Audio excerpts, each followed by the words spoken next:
La voix de mon père a retenti à travers le vignoble, chaque mot étant une frappe calculée. Il a levé sa coupe de champagne et l'a pointée directement vers moi. Debout au fond, vêtu d'un uniforme de serveuse, 200 invités se sont retournés pour me regarder. Ma mère a bu une gorgée de son vin, indifférente. Je n'ai pas pleuré. Je ne me suis pas enfui. J'ai simplement regardé ma montre. 20h11. Parfait. Il pensait mettre fin à mon avenir. Il ne réalisait pas qu'il venait de déclencher le piège que j'avais passé 5 ans à construire.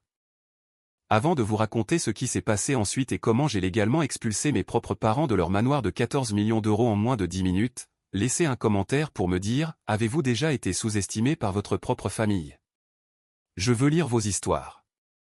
Je me suis glissé par les portes de service dans la cuisine commerciale, l'acier inoxydable lourd bloquant le son du rire de mon père et les applaudissements de 200 invités. C'était calme ici, froid, le genre de silence stérile où l'on peut enfin s'entendre penser. J'ai posé le plateau de flûte de champagne sale sur le comptoir et j'ai regardé l'enveloppe Kraft que Maître Dumas avait pressée dans ma main. Mes mains ne tremblaient pas. Elles étaient stables. C'est ce que 5 années à retenir son souffle vous font. Cela vous apprend l'immobilité. Je m'appelle Claire. J'ai 27 ans. Et durant la dernière demi-décennie, mon titre officiel au sein de l'empire familial était « stagiaire familial non rémunéré ». C'était l'idée de plaisanterie de mon père, tandis que ma sœur, Victoire, recevait une allocation annuelle de 460 000 € pour faire du réseautage à Paris et à Milan. On m'a donné une chambre dans le quartier des domestiques et un salaire de 0 €. Mon père appelait cela « forger le caractère ». Il disait que parce que j'étais « lente », son mot préféré pour me désigner, je devais apprendre la valeur du travail acharné en partant du bas. Alors, j'ai travaillé. J'ai géré la logistique du domaine. J'ai équilibré les comptes de l'aile commerciale, et j'ai rédigé les plans architecturaux de la nouvelle salle de dégustation dont Victoire s'attribuait actuellement le mérite à l'extérieur. Mais la cruauté n'était pas le manque d'argent, c'était la paperasse. Chaque vendredi à 17 h, mon père me convoquait dans son bureau. Il faisait glisser une feuille de temps sur son bureau en acajou. « Signe là », disait-il en faisant tourner son scotch. « Documente tes heures. Nous avons besoin d'une trace du temps qu'il te faut pour accomplir des tâches simples. C'est pour ton propre développement. » Je les signais. Chaque semaine. 80 heures, 90 heures. Je consignais chaque minute. Je récurais les sols, j'équilibrais les tableurs et je concevais des bâtiments. Pendant qu'il se tenait là à se moquer de mon écriture, me disant que j'avais de la chance qu'il me laisse vivre sous son toit. Vous pourriez vous demander pourquoi. Pourquoi suis-je resté? Pourquoi ai-je signé des papiers conçus pour m'humilier? Il existe un piège qui se referme lorsque vous êtes élevé par des gens qui considèrent la gentillesse comme une faiblesse et la cruauté comme de l'amour. Cela s'appelle le piège de la cruauté normalisée. Quand on grandit dans une cage, on ne rêve pas de la jungle, on rêve juste d'une cage un peu plus grande. Ils avaient passé 27 ans à me convaincre que j'étais brisé, que j'étais un fardeau, et que leur exploitation était en réalité de la charité. Je croyais que si je travaillais simplement plus dur, si je prouvais simplement que j'étais utile, ils finiraient par me voir. Je pensais que je gagnais ma place dans la famille. J'ai baissé les yeux vers le document que Maître Dumas m'avait donné. Ce n'était pas un testament. C'était une copie de l'accord d'exploitation de l'entreprise, daté d'il y a 10 ans, signé par ma grand-mère, Béatrice. Mes yeux ont parcouru les pages jusqu'à ce qu'ils se posent sur une clause spécifique surlignée en jaune. Je me suis figé. L'air dans la cuisine a semblé chuter de 10 degrés. J'ai fouillé dans ma poche et sorti mon téléphone, ouvrant l'archive numérique où j'avais secrètement scanné chacune de ces feuilles de temps pendant 5 ans. Non pas parce que je pensais qu'elles étaient précieuses, mais parce que je suis névrosé concernant la tenue des dossiers. Mon père pensait qu'il documentait mon incompétence. Il pensait qu'il montait un dossier pour prouver que j'étais lente, stupide et sans valeur. Il pensait qu'il me faisait honte. J'ai tracé la signature sur l'écran, sa signature vérifiant mes milliers d'heures de travail non rémunérées. Il ne documentait pas ma honte. Il documentait sa dette. Et en regardant la clause dans l'accord de ma grand-mère, j'ai réalisé avec une montée d'adrénaline qu'il venait de céder son royaume, un vendredi après-midi à la fois. J'ai rangé le téléphone. J'ai repris le plateau. Je n'étais plus la bonne. J'étais la créancière, et il était temps d'aller encaisser. Je suis sorti de la cuisine et j'ai marché droit vers la scène principale. L'orchestre jouait une reprise de jazz générique, le genre de musique conçu pour que les gens riches se sentent à l'aise tout en ignorant le personnel. J'ai repéré la console d'alimentation principale derrière un treillis de roses blanches. Je n'ai pas hésité. Je me suis penché et j'ai arraché le cordon principal. La musique est morte dans un gémissement. Les microphones se sont coupés. 200 conversations se sont arrêtées net. Le silence qui a suivi n'était pas paisible. Il était lourd, épais de confusion et de la réalisation soudaine et brutale que quelque chose n'allait pas. Mon père, Grégoire, s'est figé au milieu d'un rire. Il a regardé autour de lui, son sourire vacillant jusqu'à ce que ses yeux se posent sur moi, debout près de la prise de courant. Les veines de son cou ont gonflé. Il a quitté la scène en trombe, marchant vers moi avec ce genre de pas lourd et agressif qu'il réservait habituellement au licenciement des cadres. Victoire le suivait, le visage déformé par un ricanement. « Qu'est-ce que tu crois faire » a sifflé Grégoire, m'agrippant le bras assez fort pour me faire un bleu. « Rallume le courant, maintenant. »« Je ne peux pas » ai-je dit calmement. « La fête est finie. » Victoire a ri, un son aigu et cassant. « Oh mon Dieu, regardez-la. Elle essaie vraiment de gâcher mon moment.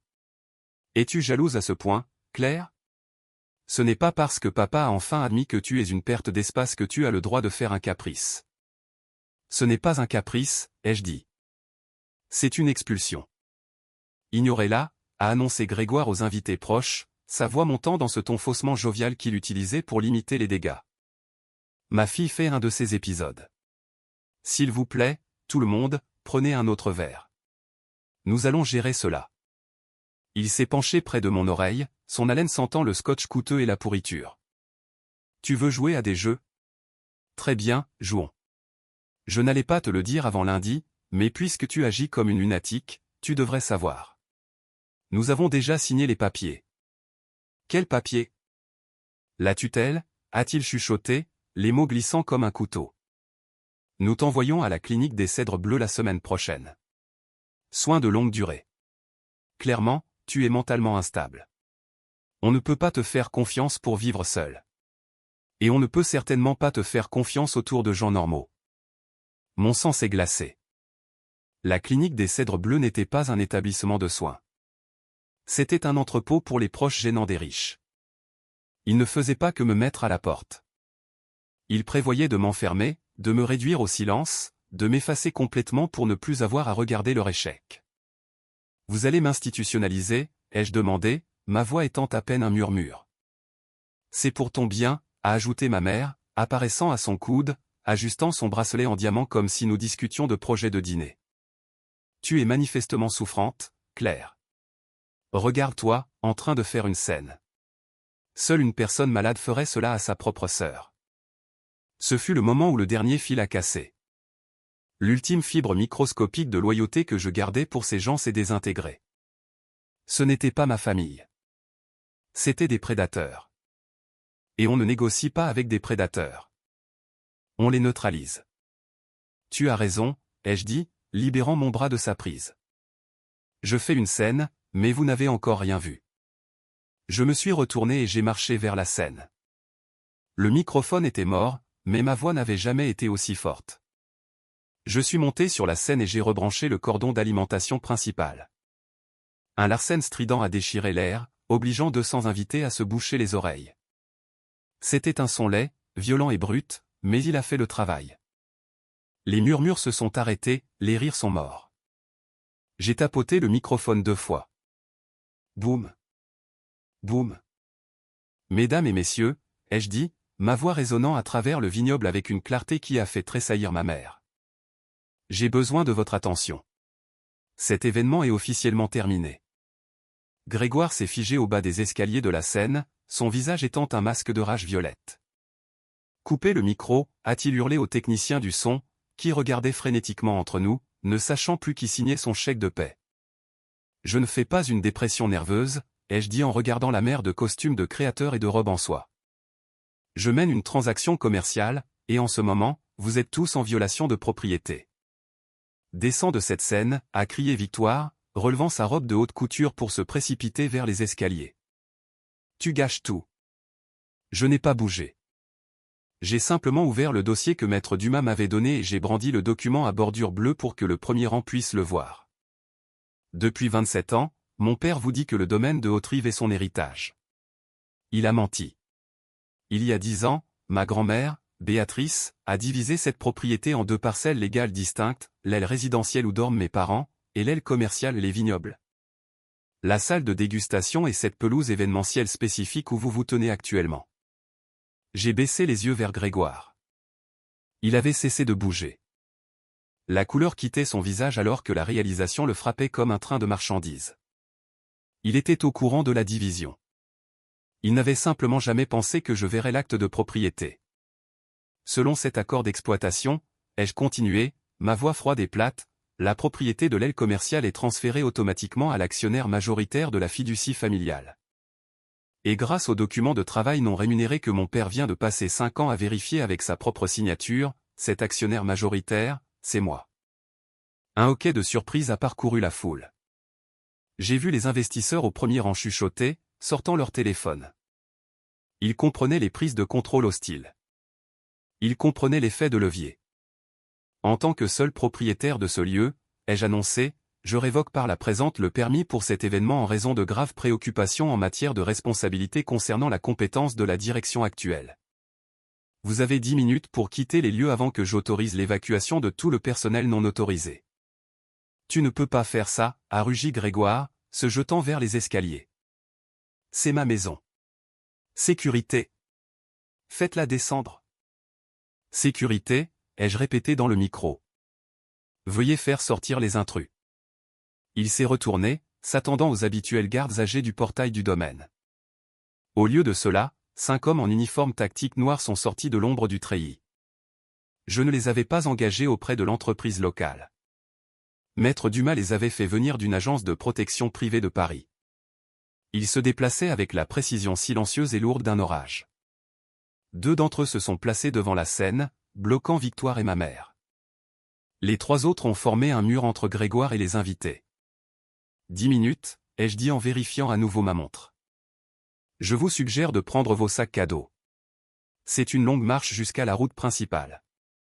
Pendant un moment, personne n'a bougé. C'était une impasse entre le vieux roi et la nouvelle réalité. Puis le premier invité, un vigneron rival qui détestait mon père depuis des années, a posé son verre et a commencé à marcher vers la sortie. Cela a rompu le charme. Le troupeau a tourné les talons. La fête s'est désintégrée en un flux chaotique de valets et de confusion. Je me tenais sur la scène, regardant l'image parfaite de ma famille s'effondrer en temps réel. Je me sentais grande. Je me sentais terrifiante. Mais Grégoire n'avait pas fini. Il m'a regardé, ses yeux se plissant en fente de pure malveillance. Il a fouillé dans la poche de sa veste, non pas pour une arme, mais pour son téléphone. Il n'avait pas l'air vaincu. Il ressemblait à un homme qui était sur le point de renverser l'échiquier parce qu'il perdait la partie. Il a tapé un unique message texté à souris. C'était le sourire d'un prédateur qui sait quelque chose que la proie ignore. Le son des sirènes a traversé l'air de la vallée comme un cri. Cela a commencé faiblement, une plainte lointaine s'élevant au-dessus du murmure des invités sur le départ. Mais en quelques secondes, c'était assourdissant. Des lumières bleues et rouges clignotaient contre le treillis blanc, peignant le vignoble de couleurs violentes et stroboscopiques. Les invités restants se sont figés. Les gardes de sécurité ont regardé vers l'allée. Même Victoire a cessé ses hurlements. J'ai regardé Grégoire. Il ne regardait pas les véhicules qui approchaient. Il me regardait, vérifiant sa montre avec la satisfaction calme d'un homme qui venait de chronométrer une démolition à la perfection. « Tu ne pensais pas que j'allais te laisser partir avec ma propriété, n'est-ce pas ?» a-t-il demandé, sa voix assez basse pour que je sois la seule à l'entendre. 3 véhicules de gendarmerie se sont arrêtés en crissant à la limite de la pelouse.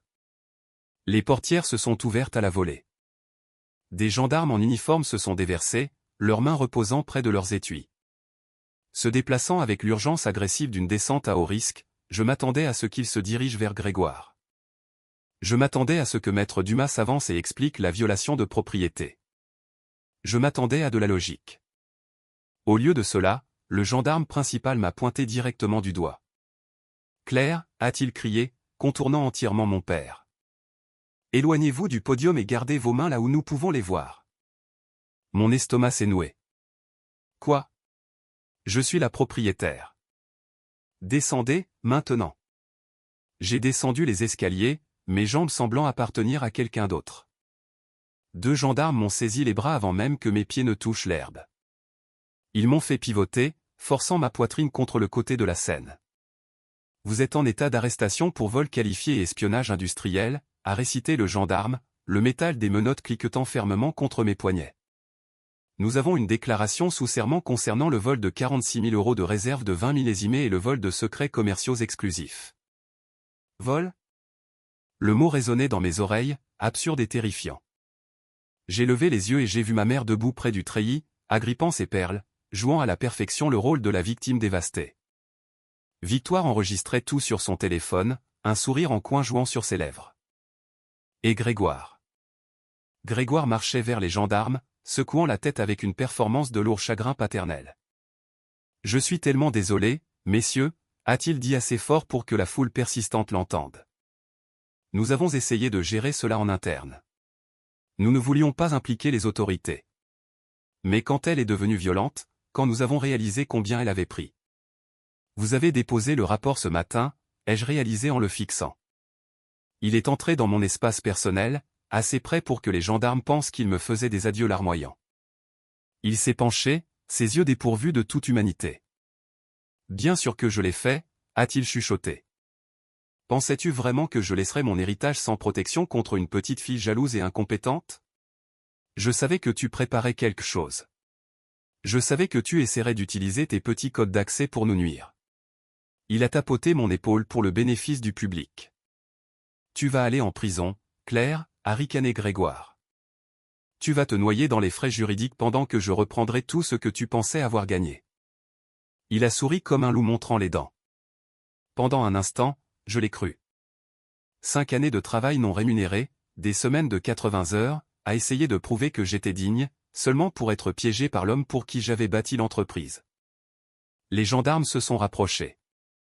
Les invités chuchotaient, et je me sentais disparaître. Puis une voix a coupé à travers tout. Gendarme, enlevez ces menottes. Maintenant. Maître Dumas s'est avancé, un document levé comme une épée. Vous arrêtez la propriétaire majoritaire de ce domaine pour avoir volé sa propre propriété, a-t-il dit. Faites cela, et le procès sera légendaire. Le gendarme s'est figé. Il a déposé la plainte. C'est lui le propriétaire. Non, a répondu Dumas calmement. Il est un investisseur à 14% sans aucune autorité. Dumas a claqué l'accord d'exploitation sur le capot. Section 4. Apport en industrie. 40 heures par semaine pendant 36 mois convertissent le travail non rémunéré en actions privilégiées à double valorisation. Le visage de Grégoire s'est vidé de son sang. Dumas a ouvert une boîte remplie de feuilles de temps, toutes signées par Grégoire, documentant chaque heure que j'avais travaillé. Calculé par rapport à la valorisation, a dit Dumas, Mademoiselle Claire détient 60% de la propriété. Le gendarme a regardé les papiers, puis moi. Elle possède le vin. Elle possède tout, a dit Dumas, y compris le sol sur lequel vous vous tenez. Les menottes ont été retirées. Mon père a rapetissé sous mes yeux. Argent disparu. Pouvoir évaporé. Il n'était plus un roi. Juste un petit homme effrayé. Le gendarme a demandé, voulez-vous porter plainte? J'ai regardé Grégoire. Brisé, silencieux. Non. Faites-les juste sortir de ma propriété. La sécurité a escorté mon père, ma mère et ma sœur jusqu'au portail. Leurs protestations sont mortes dans le silence du vignoble alors qu'ils s'éloignaient en voiture. Cette nuit-là, sous le clair de lune, Dumas a levé un verre à la nouvelle propriétaire. 6 mois plus tard, le domaine de Haute-Rive n'existe plus. C'est maintenant le vignoble Béatrice et Claire. Le manoir est une retraite pour écrivains. Mon ancienne chambre est un bureau de bourse d'études. Nous finançons des étudiants. Personne ne croyait aux gens comme moi. Grégoire et ma mère vivent tranquillement dans la Creuse. Je leur envoie de petits chèques, au salaire minimum, formatés comme des fiches de paie. Victoire travaille dans un cabinet d'avocats. Elle a demandé un prêt, je lui ai envoyé une demande d'emploi pour les vendanges à la place. Dans mon nouveau bureau est accroché un seul objet encadré, une feuille de temps de mon 25e anniversaire, 82 heures, signée par Grégoire. Un rappel, le pouvoir ne s'hérite pas, il se gagne. Les limites sont des portes. Et parfois, le bouc émissaire devient le propriétaire. Si vous avez déjà construit quelque chose en silence alors que tout le monde doutait de vous, dites-moi ce que c'est. Je vous écoute.